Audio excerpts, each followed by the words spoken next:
Hi everyone, good afternoon. ఈరోజు మనం previous ఇయర్లో పేపర్ 3లో గ్రూప్ 2లో అడిగిన ఒక క్వశ్చన్ చూద్దాము. కోనేరు రంగారావు భూ కమిటీ 2006 నివేదిక ప్రకారం ఒక వ్యక్తికి కేటాయించవలసిన అత్యధిక భూమి ఎంత వరకు పరిమితిని కలిగి ఉండాలి. ఇక్కడ మనకి 4 ఆప్షన్స్ ఇచ్చాడు.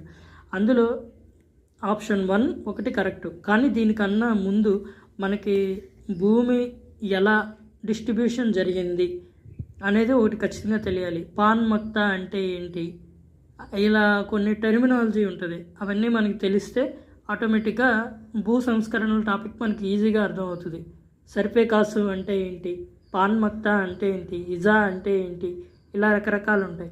సో దీనికి ఆన్సర్ మనకు వచ్చి 1 ఎకరాకి వెట్ ల్యాండ్, 2 ఎకరాల డ్రై ల్యాండ్ ఉండాలి అన్నట్టుగా మనకి పరిమితం చేశారు. అత్యధికంగా భూమి ఎంతవరకే ఉండాలి. ఓకే, ఇది ఇలా